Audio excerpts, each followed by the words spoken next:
زمانے کا واقعہ ہے کہ چنگیز خان ایک ظالم بادشاہ تھا، مگر بہت بڑا دماغدار تھا اور بہت بڑی کھوپڑی کا مالک تھا۔ اس نے پوری دنیا کو اپنے اندر کرنے کا خواب دیکھا تھا اور کچھ کوششیں بھی کی تھی۔ آدھی دنیا اس کے اندر میں آ گئی تھی، کل دنیا تو اس کے اندر میں نہ آ سکی، اس لیے کہ اللہ نے کل دنیا مصطفیٰ کے ہاتھوں پہلے دے دیا تھا، ان کے قدموں پہلے دے دیا تھا، آدھی دنیا ان کے ہاتھوں میں آ گئی تھی۔ چنگیز خان کی اولادوں میں ایک بڑی مشہور ان کا بیٹا، ان کا پوتا گزرا ہے جس کا نام ہے ہلاکو خان۔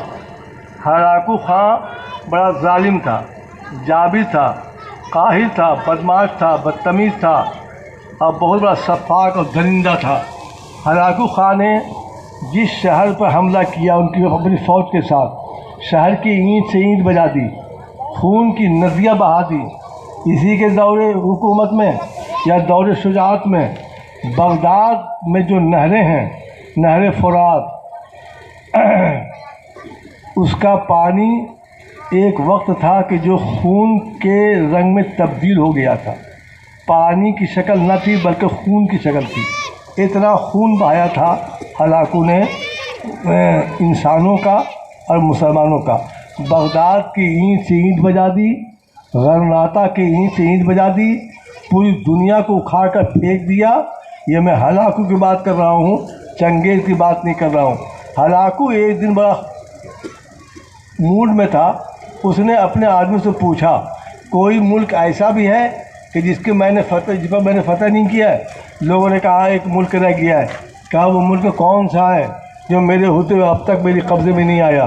لوگوں نے بتایا وہ ملک روم ہے، روم شہر میں ابھی آپ کا قبضہ نہیں ہوا ہے۔ آپ نے حکم دیا، اس ظالم نے حکم دیا کہ روم شہر پر کا محاصرہ کر لو۔ محاصرہ کر لیا گیا۔ روم شہر میں اس وقت اللہ کے ایک ولی مولا روم رہا کرتے تھے۔ کہو تو سبحان اللہ، سبحان اللہ۔ مولا رومی ایک اللہ کا نیک بندہ تھا۔ ذرا غور فرمایا، میں ایک کی بات کر رہا ہوں، پورے شہر کی بات نہیں کر رہا ہوں۔ مولا روم رحمۃ اللہ تعالیٰ علیہ اس وقت زندہ تھے اور باقاعد حیات تھے۔ مولا روم رحمۃ اللہ علیہ حضرت علامہ سید محمد زکریا اشرفی صاحب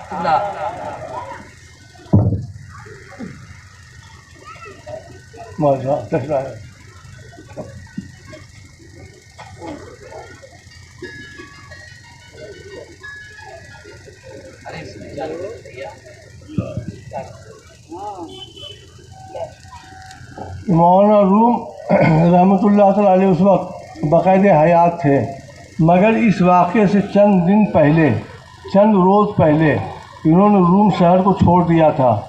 بغل میں جنگل میں، پہاڑ میں ایک کٹیا بنا لی تھی، جھوپڑی بنا لی تھی، اور روم شہر چھوڑ کر اس جھوپڑی میں چلے گئے تھے اور وہیں رہا کرتے تھے۔ شہر سے 2-4 کلومیٹر کی دوری پر تھی اور وہاں پر آپ نے قیام پر ہو گیا۔ یہ 1-2 مہینہ پہلے کا واقعہ ہے۔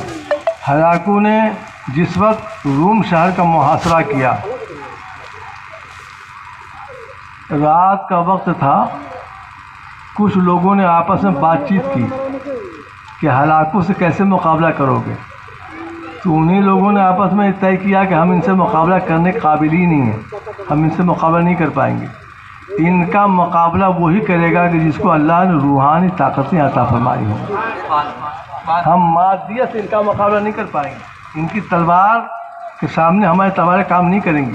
روحانی طاقت والے کو تلاشو، جس کو اللہ نے روحانی قوتیں عطا فرمائی ہیں، انہیں تلاشو۔ جب نظر دوڑائی گئی تو سب کی نظر مولانا روم پر پڑی۔ مولانا روم کے گھر لوگ گئے، دیکھا تالا لگا ہوا، پوچھا، کہا وہ تو جھوپڑی بنا لی ہے جنگل میں، پہاڑ میں، وہاں رہ رہے ہیں وہ؟ کہا یہ کب سے؟ کہا 1-2 مہینہ پہلے کا واقعہ ہے۔ رات کے 2-2:30 بجے یہ لوگ اس جھوپڑی کی طرف چلے، جھوپڑی میں پہنچے، قریب نعرہ تکبیر، نعرہ رسالت، حضرت علامہ محمد ہاشم اشرفی صاحب قبلہ۔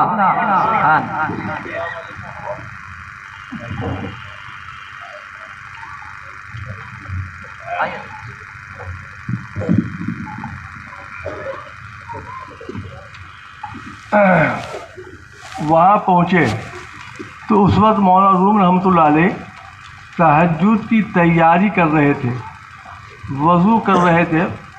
لوگوں کو چاندنی رات تھی، آتے ہوئے دیکھا، دور سے پہچان لیا، یہ تو میرے پڑوسی ہیں، یہ تو میرے فلاں رشتہ دار ہیں. آنے کا انتظار کیا، قریب آ گئے، بات چیت ہوئی.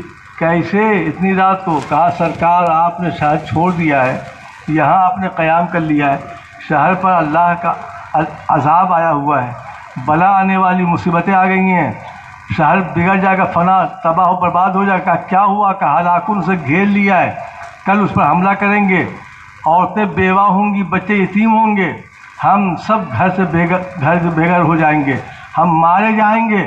آپ نے شہر چھوڑ دیا ہے. مولانا روم نے تھوڑی دیر ایک لمبی سانس لیا اور اس کے بعد کہا نہیں، جب تک میں زندہ ہوں میرے شہر کو کوئی آنکھ نہیں دکھا سکتا. میں ایک آدمی کی بات کر رہا ہوں. یہ روحانی طاقت آپ دیکھیں، نہیں ہو سکتا یہ. جاؤ تم اپنے گھر میں آرام کرو. کہا سرکار کل صبح ہی کی بات ہے، بس 2-4 گھنٹے کی بات رہ گئی ہے، صبح حملہ ہوگا. کہا میں نے کہہ دیا یہ نہیں ہوگا، آپ جاؤ اپنے گھر میں آرام کرو. سب کو واپس کر دیا.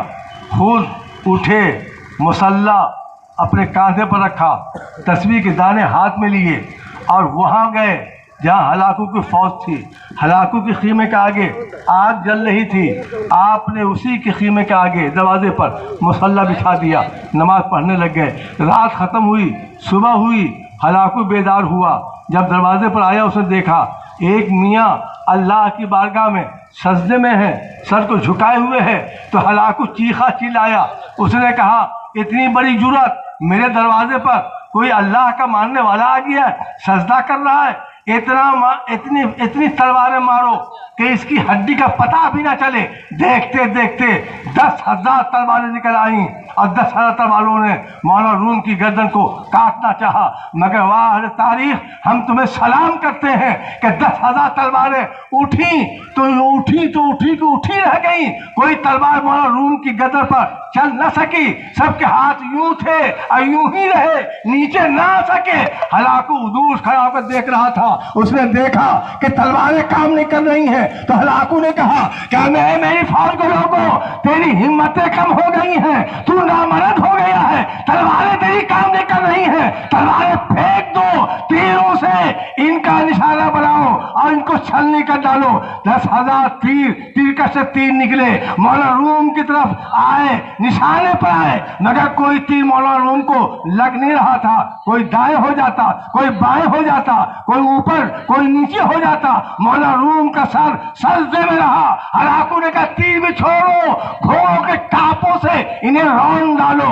10,000 گھوڑے کے ٹاپ اٹھے مولانا روم کے سر کے اوپر، مگر وہ ٹاپ اٹھے کو اٹھے رہ گئے. ہلاکو 2 منٹ سے سوچتا رہا. اس نے اعلان کیا کہ میں نے سمجھ لیا ہے کہ آج ہم کامیاب چونے ہیں. ہماری فوجیں بیکار ہو گئیں، ہماری تلواریں بیکار ہو گئیں، ہمارا تیر بیکار ہو گیا، ہمارا لشکر بیکار ہو گیا. میں نے فیصلہ کر لیا ہے کہ جب تک میرا مقابلہ روحانی طاقت سے ہوتا، مادی طاقت ہوتا رہا، ہم طوفان کی طرح آگے بڑھتے رہے.